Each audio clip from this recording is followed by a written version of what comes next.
Thank you. And thanks very much for having me along tonight. I guess I'll just start with saying that for me, Picasso is a fascinating artist, and I think for any artist working now, the influence of Picasso is inescapably kind of looms over the landscape of art. Although I don't really generally directly draw on Picasso's work in my own, and I remember in art school that pretty much there was about 10 minutes in one lecture looking at the Demoiselles d'Avignon, and that was really about it. So I think he's kind of assumed as part of the landscape of art now, without necessarily, particularly in the art school context, being given a great deal of critical attention. I'm sure that will shift. These things do over time. But tonight, what I really want to talk about is looking at Picasso's relationship to the aesthetic legacy of the scientific revolution and the Enlightenment, and in particular three significant aspects of that. And those are firstly the breakthrough in the treatment of perspective in Cubism, his use of certain motifs and work from the Enlightenment, especially some still life paintings, and of course Velázquez's Las Meninas. And thirdly, some paintings which deal with the relationship between humans and non-human animals. And so first of all, I just start. This is Apollinaire, who was a friend of Picasso's and sort of in his circle, and a poet who also wrote a lot of stuff about the Cubists with massive enthusiasm. He compared Picasso and Braque's development of Cubism with the scientific revolution, and in his account, Greek art, and I think we can assume he's talking about Greek art as being all art up to the end of the 19th century. In Greek art, humans were at the centre of a finite universe, but with Cubism, the art of the new painters takes the infinite universe as its ideal. Now, Apollinaire, in terms of his reliability, he was implicated in the theft of the Mona Lisa from the Louvre in 1911.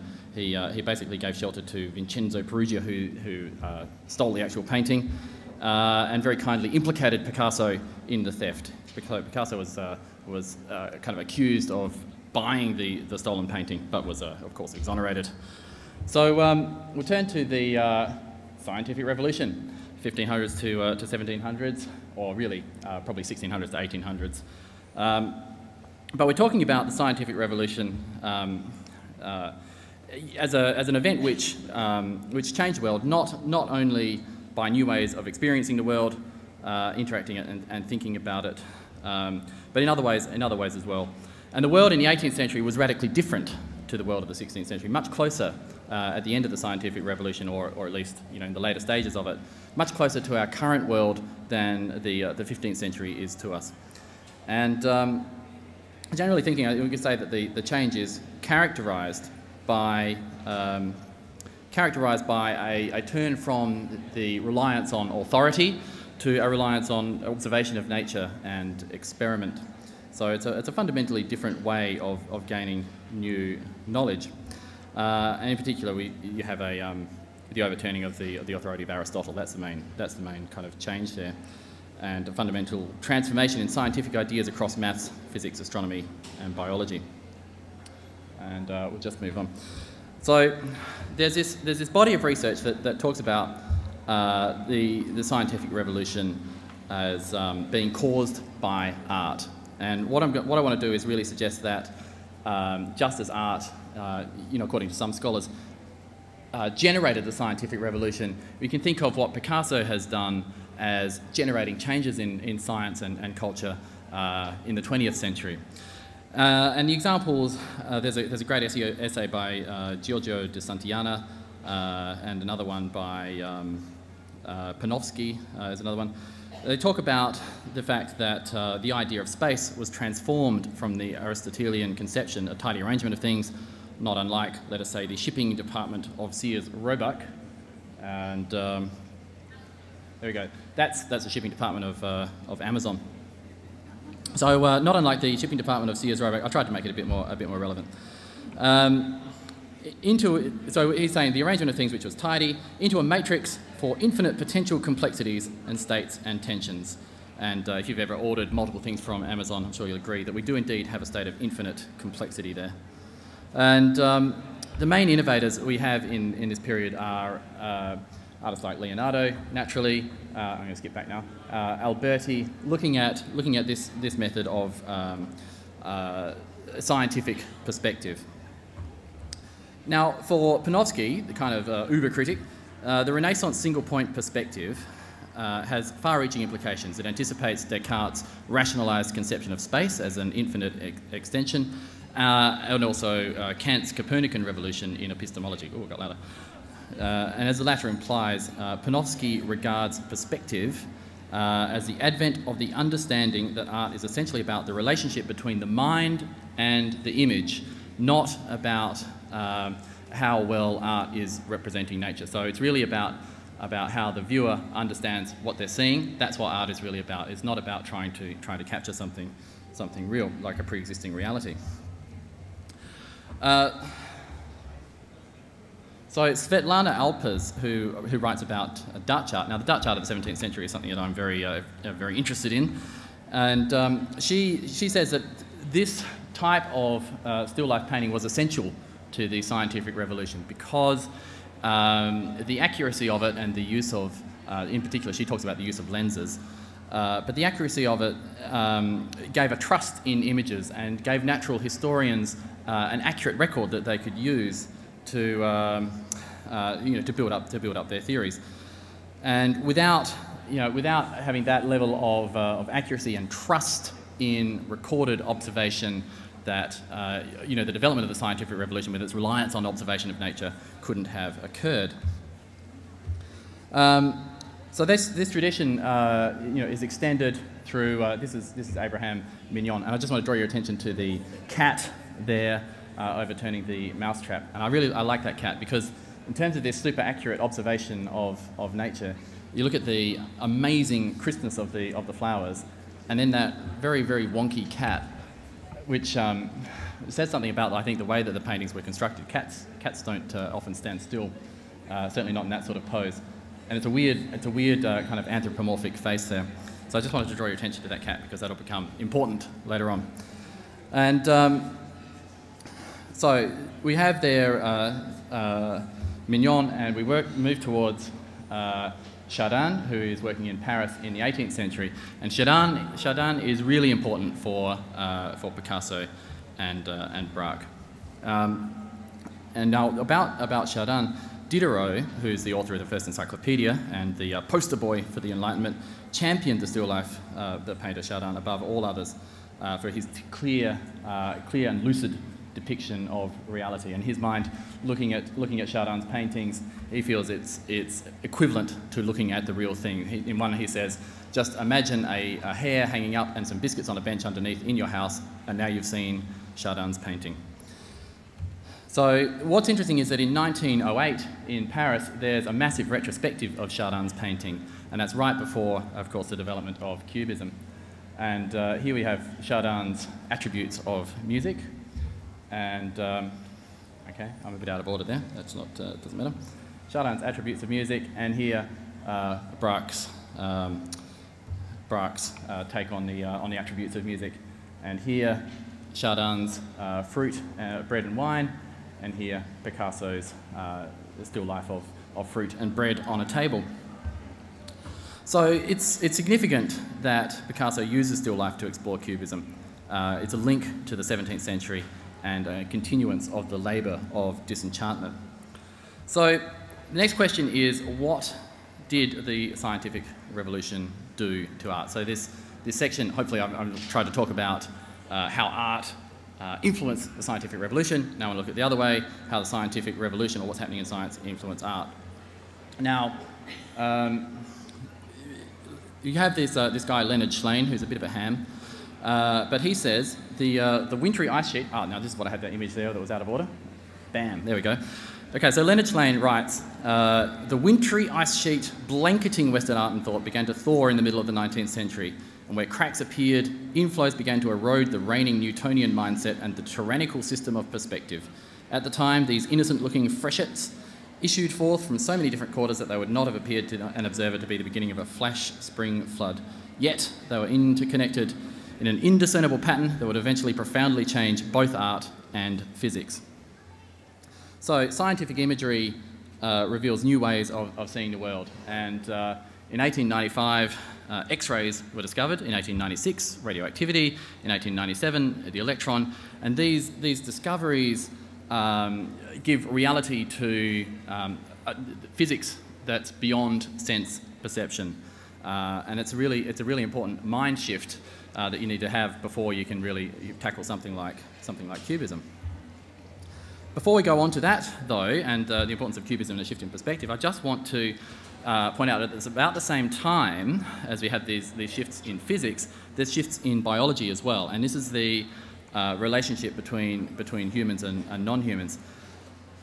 So the scientific revolution, you have Descartes reformulating this notion of a split between humans and nature, mind and body. And you know, Descartes, of course, famous quote that kicking a dog, he says, if a dog howls in pain when it is kicked, it's simply a mechanical response, rather like the gears in a machine squealing when they malfunction. A bit brutal. And he's writing in response to, partially to Montaigne, who is a big fan of animals, a theriophilist, as the writer Boas calls them. And the important thing is this discourse on theriophily. So Montaigne arguing that animals have a right to be thought of as being reasonable and are on a similar level to humans, and Descartes arguing the opposite. That debate continues through the 17th and 18th century in the salons of Paris. And here's Descartes. What a brute. And here, okay, Picasso's Minotaur. So while we're looking at this etching of the Minotaur, I just want to run through what Boas talks about as the main points of theriophily, or the kind of, you know, the love of wildness or wild animals. He says that the main arguments that the theriophilists have is, number one, it will be maintained that while it's true that beasts lack reason, reason is a curse and not a blessing. Number two, it will be denied that the beasts lack reason, and as a subset to number two, number one, some will maintain that beasts have a reason, but it's different and inferior to man's. Second one, others will maintain that beasts' reason is just as good as man's, and a few, finally, will maintain that it is superior to man's.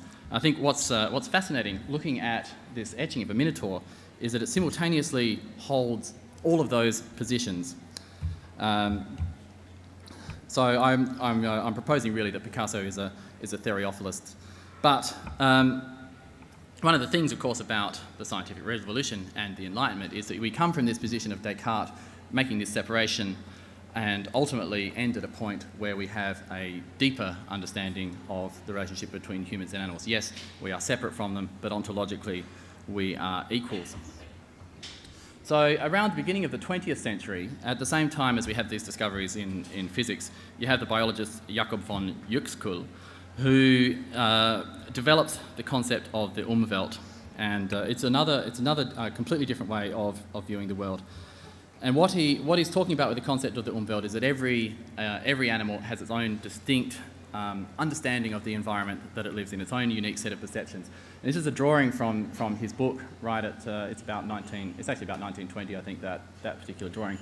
And this is the Umwelt of a fly, or a bee. So looking at a meadow, in the top you can see there's a flower, and some of you might be able to see there's a little bee just sitting on the top of that central flower. But from the point of view of the bee itself, this is all it's going to see, is just those particular flowers that it's looking for.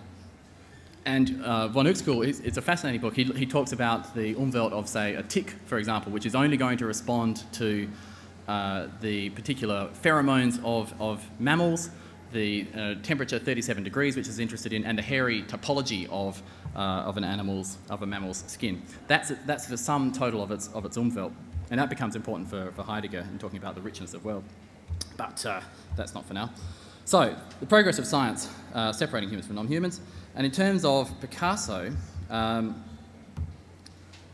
just come back. We have this image, which is in the exhibition, of course, of the cat seizing the bird.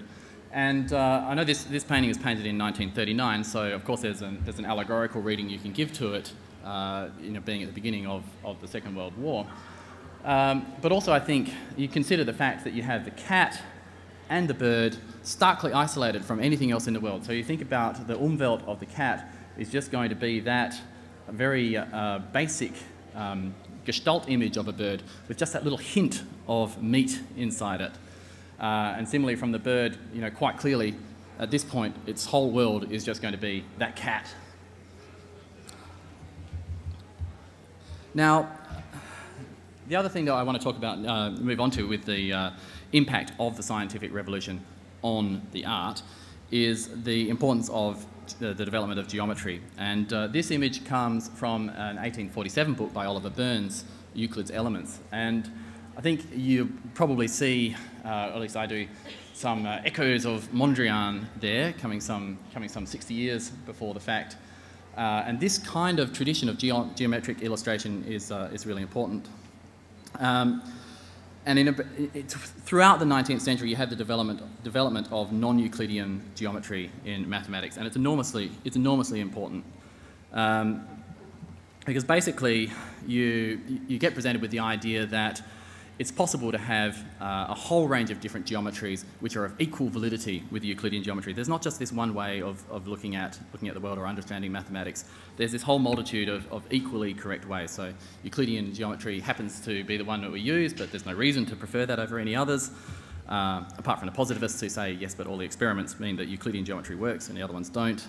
But Poincaré, who was important for Picasso, as we'll see, Poincaré says, no, that's just conventionalism.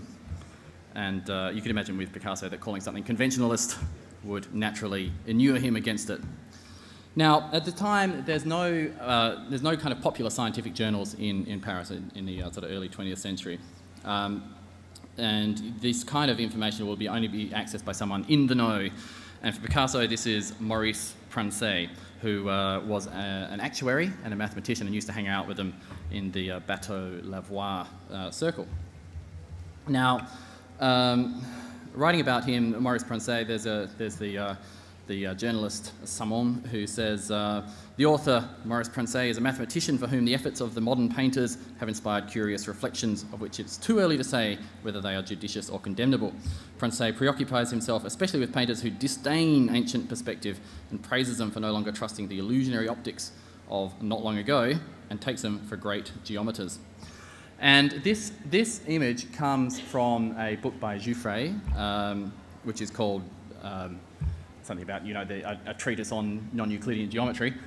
And there's a particular historian, Arthur Miller, who makes a reasonably compelling case that the kind of faceting you see in an image is directly influential in the development of the Demoiselles d'Avignon.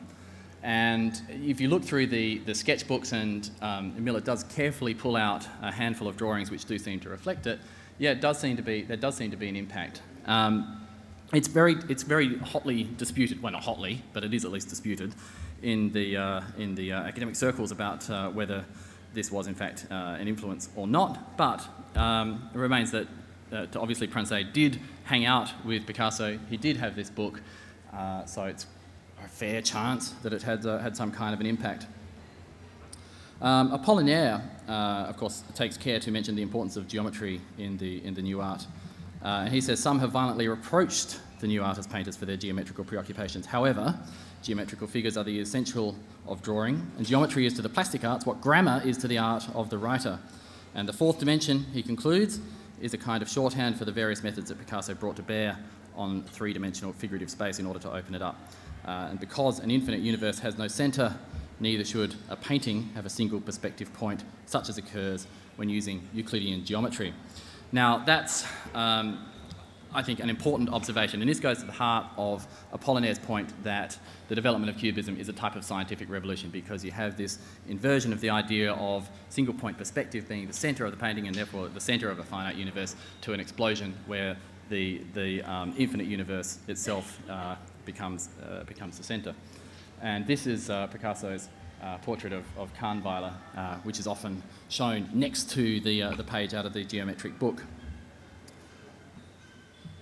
Now, in terms of that, there's a body of discussion about Picasso's relation to Einstein and the fourth dimension, but there's the only I guess evidence that is a quote from Einstein himself, who was contacted by a critic, Laporte, in about 1950 or so, who says, now in comparison to your paper, but Laporte's comparing Picasso to Einstein, the comparison in your paper, the essence of the theory of relativity has been incorrectly understood, and granted that this error is suggested by the attempts at popularisation, but the new artistic language has nothing in common with the theory of relativity. However, interestingly, Niels Bohr, who develops quantum theory in the 1920s, is fascinated with Cubist paintings and talks about them, especially in later years, as being a great way of describing, the notion of superposition of particles in quantum theory. So, although there's dispute about the direct correlation and the evidence of this, nevertheless, there is a parallel development between art and science, which Picasso does. I guess, embody. Now, what's significant, I think, about what happens about 4 decades after the development of Cubism is that he comes back to look at this painting by Velázquez, Las Meninas. And Martin Kemp, who is one of the I guess, most influential scholars who's tracked this parallel development of art and science, singles out this painting because of what it does with perspective. And the lines of perspective, generally speaking, converge on the arm of this guy. And the whole painting becomes unhinged in perspective terms by the figure of the king and queen of Spain, who are reflected in the mirror in the background there. So the vanishing points and the lines don't meet up in any mathematical sense. However, as Kemp says, the illusion of realism in this painting is all the more compelling because Velázquez breaks away from the mathematical restrictions of perspective and allows his intuition to take over. He says that this is where we have this relationship between perception and cognition, and it's the intuition of the artist that draws out, perhaps a deeper type of truth than the strict mathematical perspective would allow in painted representation. So Picasso, of course, does his variations on this painting, and he paints a lot of them, at least 58, and then I think he painted another bunch in a relatively short period of time. And his variations adjust the composition, rearrange the perspective, they focus on particular characters. And there's been analysis which suggests that the Infanta, the girl in the centre there, he relates to his sister who died in childhood, as well as to his own daughter who was about the same age at the time that these paintings were made. So there is that confluence. And what I want to suggest with this painting is, number one, it's significant that Picasso, with the importance of his challenge to perspective in the early 20th century, comes back to this painting, which was a challenge to perspective in the 17th century, like the beginning of the scientific revolution. But also that in making this painting, Picasso anticipates philosophical developments of the late 20th century, and in particular, I'm thinking about Bruno Latour's actor network theory and object-oriented ontology, which comes out of that. And in object-oriented ontology, it puts things at the centre, of study.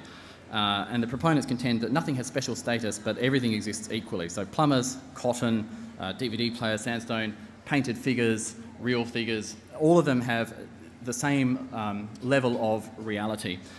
And that what's significant is the agency that these objects have, or their ability to affect the world around them. And what Picasso does with this painting, in concentrating on the various characters, is he gives them increased agency, and so in a sense makes them more real, or at least richer in world, as we describe it. Now, Bruno Latour would probably say that in making this painting, Picasso actually alters the Spain of the 17th century in a real sense, because of that direct relation between the real Infanta, the painted image, Picasso's daughter, and his dead sister. So all of those figures become connected, regardless of time, through the act of making this painting, which is quite an interesting way of looking at it. Does make sense when Latour explains it, I promise you, kind of. So that's, I guess, it's interesting that he manages to, I guess, anticipate these philosophical developments with these paintings at this point, because there's econometric models which show that Picasso's influence dies off through his life. But I think that there's always validity in what he's doing, and I'd like to just finish with a quote from the great Leonard Shlain. He's actually a medical doctor, but he wrote this book about the relationship between art and physics, which was quite fun. He says, as physicists began to formulate theories that would propose unimaginable features of the visible world, the artist jettisoned the imperative to represent that visible world faithfully. Measurement and mathematics, the substrate of perspective, were abandoned as artists increasingly relied on intuition in attempting to portray their inner visions. Nowhere was this conjunction between revolutionary art and visionary physics sharper than the intersection of Einstein's relativity and Picasso and Braque's cubism, which occurred despite a virtual absence of contact between the two fields. This radical art movement's disjointed images incorporated the features of Einstein's equations and subliminally changed the way people see and think about space. Cubism ended the tyranny of one-eyed cyclopean point of view, once hailed as the apex of artistic triumph, and perspective now became a plinth upon which to erect a higher, grander vision. Just an interest from a scientific point of view, did you deliberately use the words object-oriented and agency? Did I say object-oriented agency? Did you use those words deliberately, which are these days are used in computer programming? There is a strong link to computer programming, yes, and no. I mean, the philosophical school I'm talking about is not directly related to computer programming, but I am aware that those terms are used in computer programming, and not for totally unrelated reasons. You're going to take us back to the cat. Oh yes, that's right. I was. Yeah, sorry about that. So that was this cat and Minyan's cat. So this theme of the cat running through these images from the 17th century here, where it has this particular role in relation to objects, into Sheldon, where the cat is painted in this particular way, and Sheldon's treatment of fur is significant in terms of giving life to the painted image itself, as Diderot would suggest. And then on to Picasso's treatment of the cat, which I'm suggesting relates to von Uexküll's idea of Umwelt and the particular perspective of the cat itself. So going from the cat just as an object which is being used in something to a cat which is a symbol of the life of the animal to the perspective of the cat itself. That's the progression that... thank you for pulling me up on that. I almost forgot to do that run. All right. Okay, thank you very much.